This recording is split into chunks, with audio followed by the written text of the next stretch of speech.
Magandang umaga sa inyong lahat mga bro. Siyempre, una sa lahat, nagpapasalamat tayo sa Diyos sa panibagong pagkakataon na pinagkalob sa atin para po makagawa tayo ng mga panibagong kaalaman, mga tutorial patungkol po sa ating mga motor. So ngayon araw mga bro, meron naman tayong sasagutin.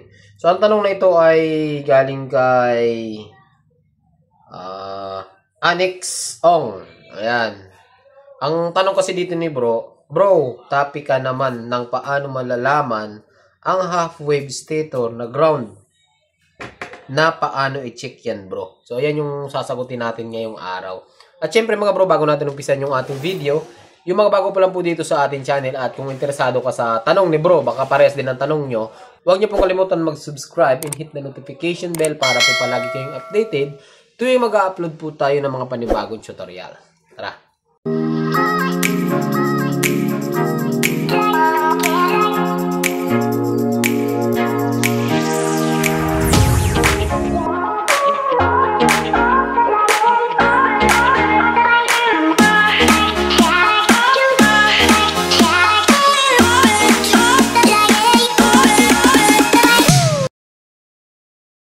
Bago pala natin umpisahan, gusto ko lang i-shout out si Boss Jen. Ayan, so bro, maraming salamat sa suporta.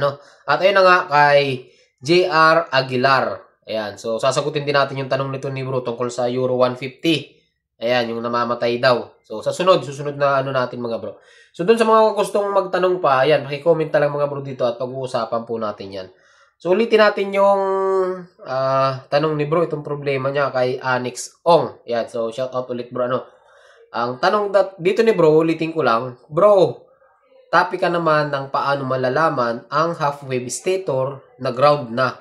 Paano i-check yan bro? Ayan. So ang gusto malaman ni bro, paano daw i-check ang half-wave stator kung ground na or sira na. So tandaan nyo mga bro, siguro si bro ito, may idea na siya sa stator. Tandaan nyo, mayroon tayong tatlong klaseng stator sa motor. Motor lang yung pinag-uusapan natin. Kasi sa mga 4 wheels naman, hindi naman stator ang tawag. Parang alternator siya kung tawagin. Stator, yan. Rectifier, magkasama na kasi sa alternator yun. Pero hindi yun yung pag-uusapan natin. Ang pag-uusapan natin is kung paano i-check yung half-wave stator kung gumagana pa ba or sira na. Actually mga bro, meron akong video niyan. Hanapin nyo lang. Pero dahil nga nagtanong si bro, sasagutin ko lang. Pero kung tutusin, marami na po akong video niyan kung paano i-check yung stator kung sira na or hindi na. So, tandaan nyo mga bro, meron tayong tatlong klaseng stator. Iba-iba po ang paraan ng pag-check nito. Meron tayong half-wave. For example ng half-wave mga bro, yung mga nakakabit sa XRM 110, XRM 125, Smash 110, 115, Raider 150, yung mga Rossi kasi, merong Rossing half-wave, merong mga Rossi na full-wave. Okay? Yan yung example ng mga half-wave na mga stator, yung mga nabanggit ko po sa inyo. Okay? Yung mga full-wave naman, andyan yung mga TMX, TC125, Yamaha AC, Yamaha FC, yung Mio, mga Mio ay mga full wave na po yan. Yung Mio Sporty, full wave yung stator pero parang kakaiba yung wiring na ginawa. Tapos yung rectifier niya pang half wave siya. Kapares lang siya ng mga Smash, no? Yung iba yung pagka-wiring. Kaya kapag ka nagpo-full wave ng mga Mio, madali lang, mababa lang ang single kasi wala na kayong hihinang. Kumpara doon sa mga, halimbawa, Raider 150 yung motor nyo, pag nag-full wave kayo, automatic kakalasin yung stator at mag-rewind or may babaguhin na linya doon sa stator. Ano pa ba ang mga example ng mga full wave? Yung mga mga DL150 na Rossi, TC175, 125, 150, CSSX 150, 200, mga full wave na po yan, yung mga Euro, mga King, Maton, ano pa ba? Basta yung mga Pantra. Okay mga bro.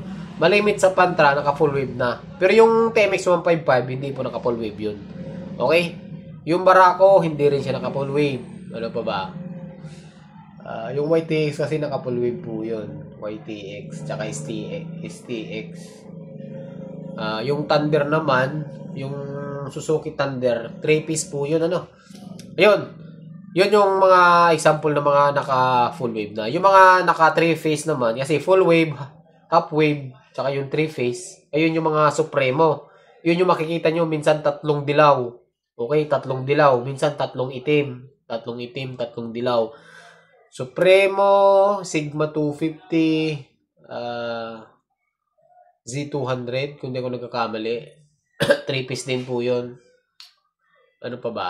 NS200, KTM Duke 200, Duke 390. Yan, mga 3-piece yan. Ano pa ba? Thunder, okay, yung Suzuki Thunder. Yan, mga 3-piece po yan. So, doon lang tayo sa tanong ni bro. Ano kasi hahaba yung video natin. Ano mga bro, hahaba po yung... Ayan, meron pa akong example dito. Ganito po yung stator. Ayan. Ito yung ating stator, no? Ito stator ng ano to, Rouser 180. 180, 200, 220. Ito po yung stator niya. Tapos, ayun, meron pa pala tayo dito. Yan. Ito yung stator naman ng Yamaha SA or Yamaha FSA. Ito po yung stator niya. So, nagkakaiba-iba po yan sa kulay ng wire. Ayan, okay. Ito, dalawang puti. Ayan. Pero hindi yun yung pag-uusapan natin. Ito naman kasi, dalawang blue. Ayan, o. Bali 5, dalawang blue, puti, light green, at saka yung itim na may stripe na yellow. Ito yung sa Kawasaki. Ito naman yung sa Yamaha. Ayan. So, nagkakaiba-iba po yan.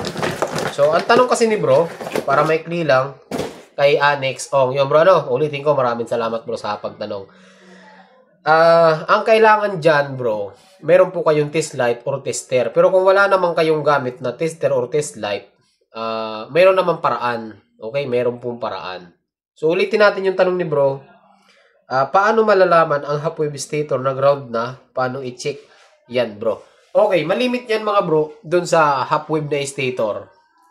Ang laging nakikita dyan na wire, minsan blue,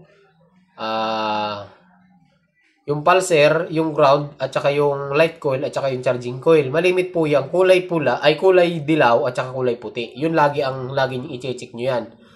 Ang normally kasi mga bro, ang half wave, meron siyang body ground. So, hindi siya naka-floated yung body ground ng stator. Naka-ano po yun, naka-tornilyo dun sa loob. So, ang pag-check po niyan, doon muna tayo sa walang test light na gamit. Ang pagtetest kung walang test light na gamit, yung dilaw, bunutin nyo lang yun sa sakit. Yung sakit ng stator. Diba, mayroon sakit yung paakyat sa harness. Tapos yung sakit ng stator. Parang ganito. Yan. Ito yung stator. Ito yung stator. Ito yung sakit. Ayan. Huhugutin nyo lang to doon. Okay. Pag nahugot nyo niya, mag-focus kayo dito sa sakit ng stator. Yung dilaw, lalagyan nyo ng wire yun, yung dilaw. Okay. Lagyan nyo ng wiring yung dilaw. Ito para itong sinasabi natin dun sa mga walang gamit na test light ha. Ayan. Walang gamit na test light. Pag nilagyan nyo ng wire yung dilaw, habang kinikik nyo yung motor, ikiskis nyo dun sa body. Ayan. Ikiskis nyo sa body. Dapat mayroon po yang iilaw or mag-i-spark yung wire na kinikiskis nyo. Yun ang good condition po yun pag kinikiskis nyo. Yan, yung dilaw, chinik nyo, kumikiskis, kinikik nyo, umiilaw, goods yun. Pag umiilaw, ilipat kayo dun sa kulay puti. Okay, sa kulay puti naman, pag kinikiskis nyo at kinikik nyo, umiilaw din or nag-i-spark siya, good condition po yun. So, kapag kiniskis nyo yung dilaw at saka yung puti sa body ground habang kinikik at hindi umiilaw, ibig sabihin po nun, short na or sira na yung ating stator. Okay, so tama-tama, sa labas sana meron tayong ginagawang Rossi na kinonvert nila yung sa pang web, hindi nila mapalabas yung kuryente. Pero ano kasi mga bro, madali lang naman yun. Hanapin nyo na lang yung ibang video natin. So, ganun yung pag-check ano mga bro ha. Ikikiskis nyo yung dilaw at saka yung puti, dapat i-spark po siya sa body ground. Kapag hindi nag-spark, sira na po yan. Ganon. Ganon ang pag-check ng half wave kapag wala kayong tools. Paano kung meron kayong test light? Yung test light, madali lang yung gawin nyo. Yung test light, ikabit mo dun sa body ground or sa negative ng battery. So, ganon ulit, same process, bunutin nyo yung harness or yung sakit ng stator. Sungkitin nyo yung kulay dilaw. Okay, sungkitin nyo yung kulay dilaw na wire, tapos i-kick nyo. Half wave ang pinag-uusapan natin mga bro, half wave. Hindi ko na isasama yung full wave kasi nakaka 9 minutes na po tayo. So, haba yung video natin. Alam ko naman na marami sa inyo naiinip at ayaw ng mahahabang video. So, half wave lang yung pinag-uusapan natin. Test light, ikabit sa negative ng battery. Yung test light, itusok sa kulay dilaw. I-kick ang motor. Pag kick ng motor, dapat mayroong lalabas na kuryente. Malakas, hindi po mahina, okay? Hindi mahina. Kasi possible yan, umilaw yung bulb. hindi na ganun kalakas, sira pa rin yun. Hindi siya magpo-produce ng kuryente. Umiilaw siya, malakas dapat. Pagkatapos i-check yung dilaw, ilipat sa puti, i-kick ulit. Ayan. I-kick ulit, dapat iilaw pa rin. Malakas yung ilaw. Ano, mga bro? Ulitin ko, mayroon po tayo mga tutorial niyan sa YouTube. Dito sa YouTube, pwede nyo i-search po yun. Ito lang, sinagot ko lang dito specific kay bro sa tanong niya kung paano malalaman ang half wave stator na ground na, paano i-check. Ayan, ganun po ang mga diskarte dyan. Kung gusto nyo malaman yung stator nyo, kung good condition pa ba, or sira na. Ayan, sana mga bro, mali na yung sinabi ko sa inyo Napakadali lang din naman i-troubleshoot po yan. Kaysa magbili ng pyesa, tapos hindi nyo pala na-check or hindi nyo na-troubleshoot na maayos, dun lumalaki yung gastos ng isang owner ng motor or isang nagpapagawa ng motor. Yan. So hanggang dito lang yung video natin, mga bro. Maraming salamat po ulit sa patuloy na pagsuporta sa ating channel. So hanggang dito lang. Magandang araw sa inyong lahat at ride safe lagi, mga bro.